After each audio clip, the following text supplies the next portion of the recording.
ഹരേ കൃഷ്ണ. സർവം ശ്രീ രാധാകൃഷ്ണാർപ്പണമസ്തു. എല്ലാ ഗോപികോപ്പന്മാർക്കും സാദര പ്രണാമം.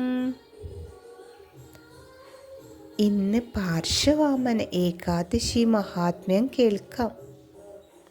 യുധിഷ്ഠിര മഹാരാജാവ് ഭഗവാൻ കൃഷ്ണനോട് ചോദിക്കുകയാണ്, ശുക്ലപക്ഷത്തിലെ ഭദ്രപാദ മാസത്തിലെ 2-ാം പാദത്തിലെ ഏകാദശിയുടെ പേരെന്താണെന്ന്.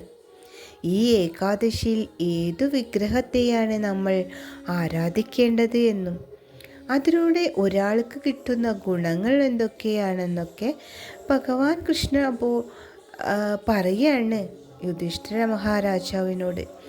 അല്ലയോ യുധിഷ്ഠിര, ഈ ഏകാദശി അനുഷ്ഠിക്കുന്നത് മൂലം ഒരാൾ ഭൗതിക കെട്ടുപാടുകളിൽ നിന്നും മോചിതനാകുന്നു. ഇത് വാമന ഏകാദശി എന്നൊക്കെ അറിയപ്പെടുന്നു. ത്രേതായുഗത്തിൽ അസുര ചക്രവർത്തിയായിരുന്ന മഹാബലി ഇന്ദ്രനുമായിട്ട് യുദ്ധം ചെയ്ത് ദേവലോകം കൈക്കലാക്കി. അസുരനാണെങ്കിലും അദ്ദേഹം ഭഗവാന്റെ പരമഭക്തനായിരുന്നു. ദേവലോകം വീണ്ടെടുക്കുന്നതിനായിട്ട് ഇന്ദ്രനും ദേവന്മാരും മഹാമുനികളും ഭഗവാനെ സമീപിച്ചു. അങ്ങനെ ഭഗവാൻ 5-ാമത്തെ അവതാരമായ വാമനമൂർത്തിയുടെ രൂപം കൈക്കൊണ്ടു. മഹാബലിയുടെ അടുത്തെത്തിയിട്ട് 3 അടി സ്ഥലം ചോദിക്കുകയാണ്. ബലി മഹാരാജാവ് അദ്ദേഹത്തിൻ്റെ അഭ്യർത്ഥന അങ്ങനെ മാനിച്ചിട്ട് 3 അടി സ്ഥലം നൽകാമെന്ന് ഏൽക്കുന്നു. ഭഗവാൻ ആദ്യത്തെ അടിയിലെ ഭൂലോകവും 2-ാമത്തേതിൽ സ്വർഗലോകവും അളന്നു. 3-ാമത്തെ അടി വയ്ക്കാൻ ബലി മഹാരാജാവ് തൻ്റെ ശിരസ് കാണിച്ചു കൊടുത്തു. ഭഗവാൻ മഹാബലിയുടെ ശിരസിൽ പാദം വെച്ച് അദ്ദേഹത്തെ പാതാള ലോകത്തിലേക്ക് അയച്ചു.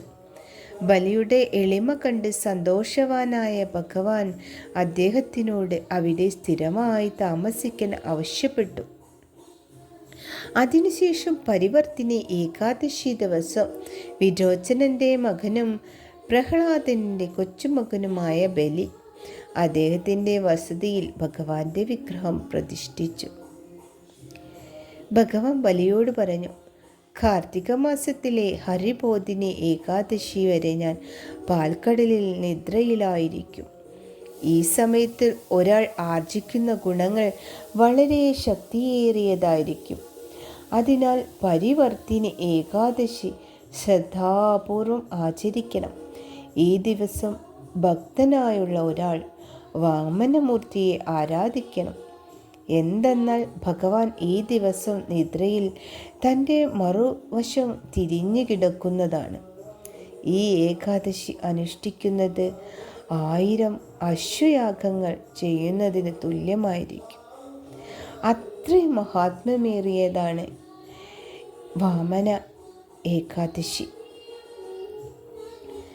എല്ലാവരും ഏകാദശി വ്രതം ആചരിക്കൂ. ഓരോ ഏകാദശിക്കും അതിൻ്റേതായ പുണ്യഫലങ്ങളുണ്ട്. പാർശ്വവാമന ഏകാദശി ആണ് ഈയുടെ മഹാത്മ്യമാണ് ഇപ്പോൾ നമ്മൾ കേട്ടത്. അറിഞ്ഞിട്ട് നമ്മൾ ഏകാദശി വ്രതം ആചരിക്കൂ. ഓരോ ഏകാദശിയും നമ്മൾ അനുഷ്ഠിക്കുന്നതിലൂടെ ഭഗവാന്റെ കാരുണ്യവർഷം നമ്മളെ തേടിയെത്തും. ഭഗവാൻ നമ്മളോട് കൂടെ ഉണ്ട്. എല്ലാവരും ഏകാദശി വ്രതം ആചരിക്കണേ. ഹരേ കൃഷ്ണ. സർവം ശ്രീ രാധാകൃഷ്ണാർപ്പണമസ്തു. ഹരേ കൃഷ്ണ ഹരേ കൃഷ്ണ കൃഷ്ണ കൃഷ്ണ ഹരേ ഹരേ, ഹരേ രാമ